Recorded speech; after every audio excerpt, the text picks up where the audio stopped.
Battery electric vehicle or plug-in hybrid, which one is the right one for you? EV technology is evolving rapidly, and today we're going to break it all down so you can make the right choice. Before we get started, don't forget to give us a like and a subscribe for more great EV content. So let's start with the basics. So BEVs or battery electric vehicles run purely on electricity.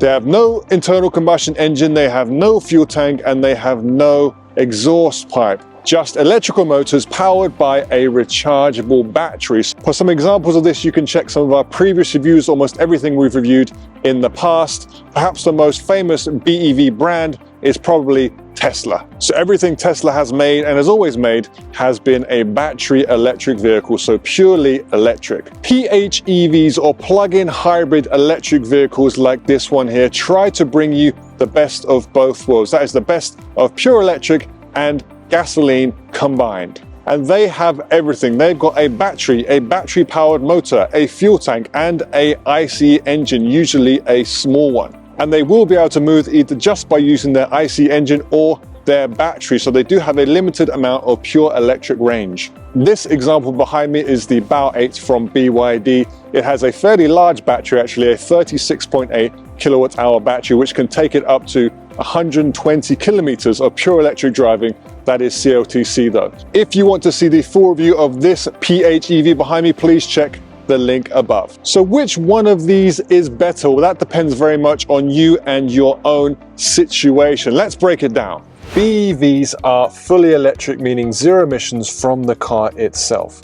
That means better for the environment, and in places where electricity is cheap, better for your wallet as well, with lower running costs. For example, if you are able to slow charge your car overnight, this can cost a fraction of what gasoline does. And with fewer moving parts, maintenance is cheaper and simpler. No oil changes and no spark plugs. In terms of the bad, while I hate to admit it, range anxiety is still a big thing and a main cause for people not going to BEVs. And while most BEVs today can go 200 to 300 miles, you still need to plan your trips around those charging stations for those longer journeys. And in many places where the charging infrastructure still needs to be developed, this can cause some uneasiness. Another thing is that charging times may vary depending on where you charge. For example, many new EVs can charge in 30 to 40 minutes, providing you have a fast enough charger at your disposal. But charging at home, of course, will take a lot longer than this.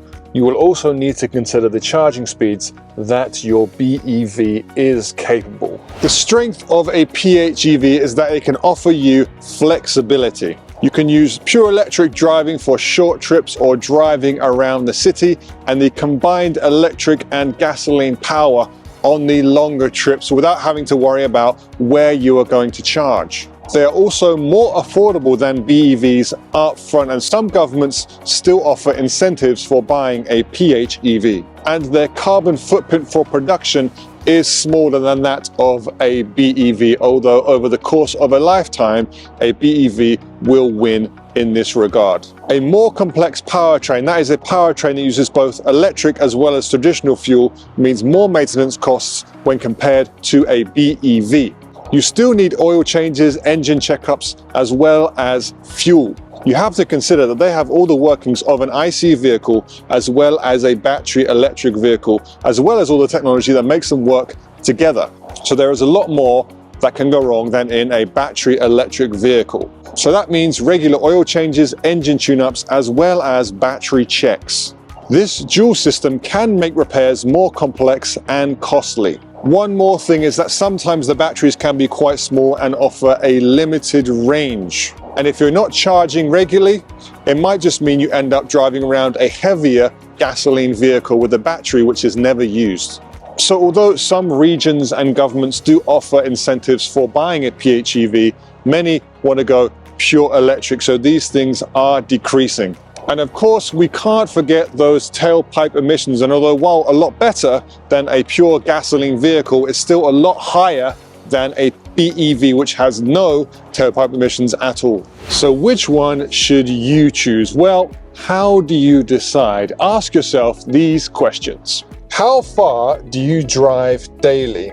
If most of your trips are under 50 miles and you have access to charging at your home or at your work, a BEV would be a great choice, although a PHEV would also work in this situation. If you often take long road trips without access to reliable chargers, a PHEV may be a better option.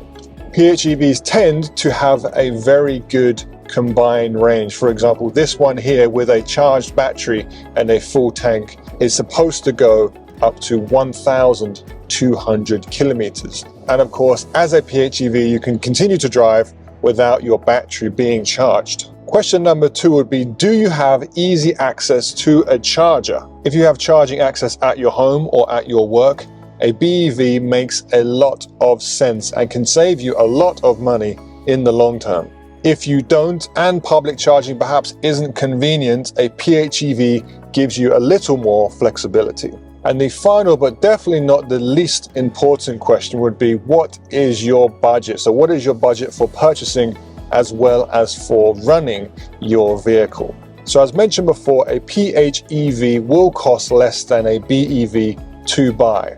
However, if you're planning to keep your vehicle for a long time, the savings on fuel and maintenance for a BEV may outweigh this. And as for vehicle running costs, a BEV will win out on this as there's less vehicle maintenance required and electricity is cheaper than gasoline. So BEV or PHEV, well, this depends on your needs. If you want zero emissions, lower running costs and have easy access to charging, then go for a BEV. If you need range flexibility and aren't ready to go fully electric, a PHEV might be the stepping stone for you. Which one do you think is best for your situation? BEV or PHEV? Make sure you leave your comments below. Be sure to give us a like and a subscribe. I'll see you next time.